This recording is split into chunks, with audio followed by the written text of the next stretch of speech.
สัมพันธ์ก็อย่าแนงนายให้ความเป็นมิตรสนิทแน่นให้ความลึงแกนต่อกันไว้เพราะยังได้อยู่โลกเดียวกันถึงแม้นหมดหักก็อย่าปานา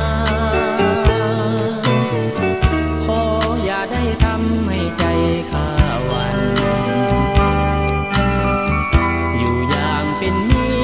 ตรกันดีกว่าคืนมัวเครื่องโกรธต่อกันนั้นคงตรมโศกสันตลอดไป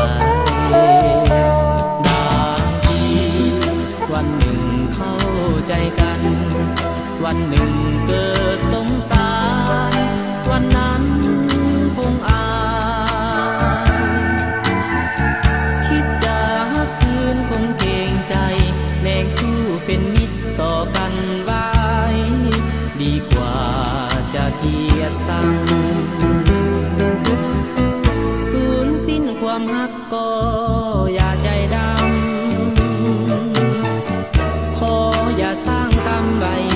เป็นหอยดาปล่อยความเจ็บแค้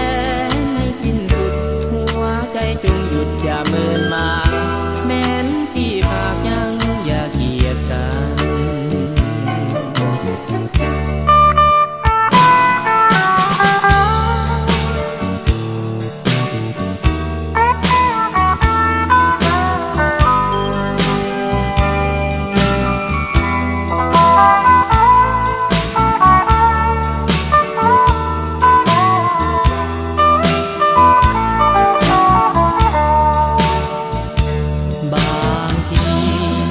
วันหนึ่งเข้าใจกันวันหนึ่งเกิดสงสารวันนั้นคงอายคิดจะคืนคงเกรงใจแรงสู้เป็นมิตรต่อกันไว้ดีกว่าจะเกลียดชังสูญสิ้นความรักก็อย่าใจดำ